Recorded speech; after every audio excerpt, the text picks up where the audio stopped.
Hi, I'm Fast, and this is the Bird Up strategy by J Guns for Virizion, given to you by the Council. To access this raid, you have to complete OT decks and finish all 5 regions as any other 6-star raids. The den is fairly accessible. You just fly over to Nakreen City and head over to Pinwheel Forest, so just follow the path my character is walking right now. You don't really need any HMs, but it might be nice to take with you a repel. I will go through all of the mechanics as they come along during the raid footage, but an important note is that all of the Pokemon that is the same over the different positions should have the same final stat on the defenses, so that the AI don't focus target one and it dies before the others. The first mechanic in this raid, as you will see in the battle log, is Virizion prances across the battlefield with speed and grace. Its moves are captivating its foes. This means that it will outspeed every single one of your Pokemon, no matter what, except if they have the Oblivious ability. This does not apply for its ads. Also, you need to make sure that even if you have Oblivious, you will need to outspeed the base stats of the Virizion if you want to hit it before it attacks. In this first round, it is really important that you get the Icicle Spear to hit at least 4 times.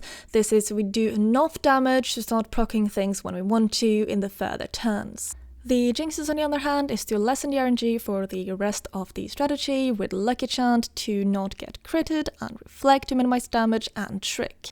The Trick Flame Mob is very important since it does not only inflict more damage per turn, it also lowers its attack, giving our other Pokemon a chance to survive for longer.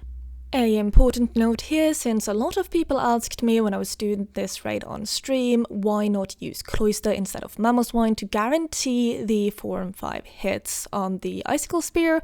The reason is very simple. Cloyster do not have the ability Oblivious and therefore cannot go in front of Virizion's first mechanic.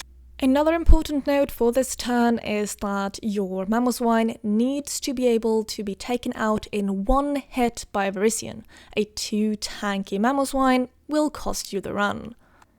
On turn 2, we're all using Skarmories, so it's very important that all of us have the same final stats on the Skarmories so that the AI don't focus target the weakest point.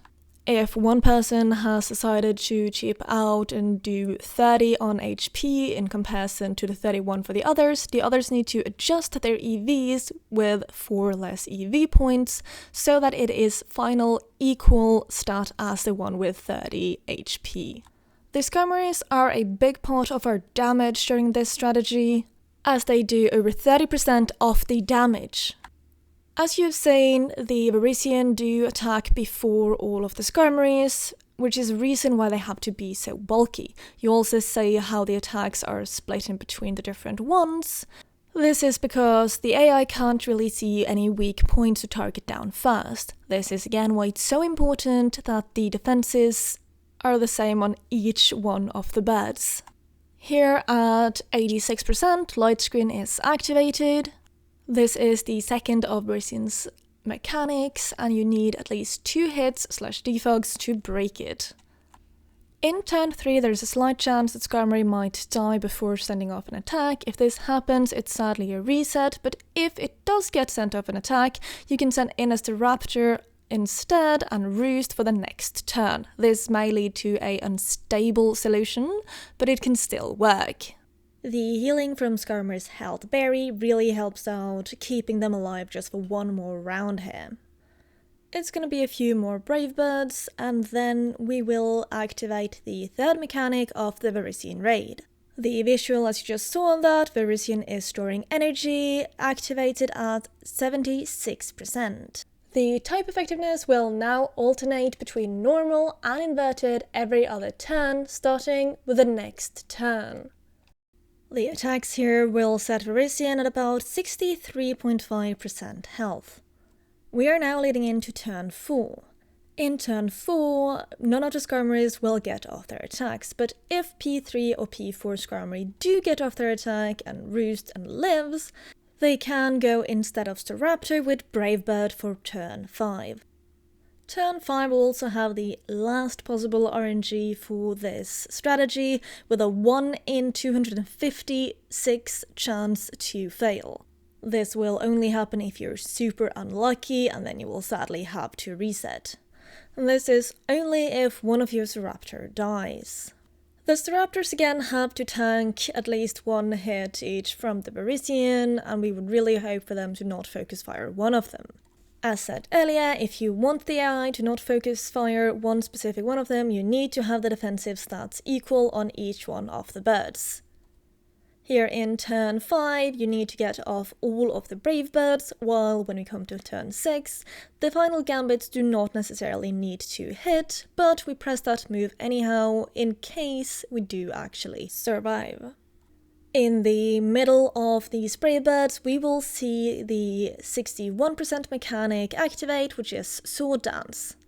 Because of the Intimidate ability on the two left Raptors, this is just equaling both Virizion and Galade's attack stat to neutral instead of giving them +2 that Farfetch gets. Make sure that your right Raptors do have Reckless, since the Farfetch have the ability Defiant. Here I have sped up the video a little bit so that you don't have to sit through a lot of moves during the turn 6. Here we do get an example of one of our birds actually surviving and landing final gambit and then dies. Please do keep in mind that even if our Staraptor actually did hit, yours do not need to land any final gambits for this strategy to still work. Turn 7 leads in with 3 completely alike Gliscors to use acrobatics again, with a Jinx on the right side for Lucky Chant Refresh. This should have gone rather smoothly with the Oblivious Jinx and the equal Gliscor, so that is why I have sped up this footage. These attacks do get it down to 41%, which activates the Reflect. Just as the previous light screen, Reflect also needs 2 hits/defog to break. Now at turn 8, we are sending in a Metagross to trick Flame Orb again. This will again burn Virizion, leaving it to do less damage to us and also take in more damage each turn. There's a few different scenarios here that can happen. The main scenario is that every single one of the Gliscors will die and not get off any attacks. If they for any reason do survive, you will just have to send out a Metagross later on. As you can see in this footage, we didn't get off a single brick break from our Gliscors, which doesn't really matter at all. That is the main scenario and what we really went for. I am just speeding up the footage here a little bit so you don't have to sit through all the moves getting spammed, and then we will glide into turn 9. Turn 9 is pretty much straightforward, with all the Metagrosses using Brick Break with their Jaboka berries. We also have the P4 Metagross that doesn't really need to hit and most likely won't be able to hit, and therefore we just click Aerial Ace here just in case. As you can see, the footage is sped up a little bit. This is just to go through all of Virizion's moves a little bit quicker, and because it is quite repetitive, especially after we reach turn 11. Here in turn 10 is the only time a Garchomp is supposed to click Earthquake, so make sure you have Earthquake on your P4 Garchomp. Don't be like me, who had forgotten Earthquake on my Garchomp the first 3 times we tried and didn't figure it out before we actually got to his face after a few bad RNG rounds. Oopsies. As you see, we got very lucky and got off a little explosion here. This is absolutely not needed and just a little bit extra damage on the Virizion. And this will also fast forward us into turn 11. This is where we're starting to just press dig every turn. It's very important that your Garchomp used Earthquake on turn 10 if you were P4. This is so all the digs are synced. A big problem you will have if you misclicked and pressed dig on turn 10 instead of Earthquake is that your Garchomp on P4 will be targeted down every time the other 3 are underneath the ground. One of the big reasons for usage of Garchomp here is not actually the damage it does by using the move, dig, it is by the damage it does when Virizion is using a physical attack to it. We have rough skin on all of our Garchomps on top of a rocky helmet that really procs out the rest of the damage needed to finish this raid. At this point, there's only a very small chance that you might still lose, and this is if one of the ads, which would be either Farfetch or Sceptile, use Night Slash on Virizion to proc its Justified. With this, you can still win. It can also happen that you get an ungodly amount of crits in here, which could also make the run way harder, but it is still winnable. You can also see here that even if 2 of our Garchomps just fainted, the damage the 2 that is left do is more than enough to do the last point percentage of Virizion. If you still have any questions after watching this guide and reading through the document, you can always go to the raid den to see if anyone has answers for you. The raid den is a very knowledgeable and very helpful community that is very interested in all the raids. With this, I will say thank you so much for watching. I am Fast. I am usually easy to find live on Twitch. If you want to pop by and say hi, I will be posting more raid strats soon, and there is some that is already up, so feel free and take a look.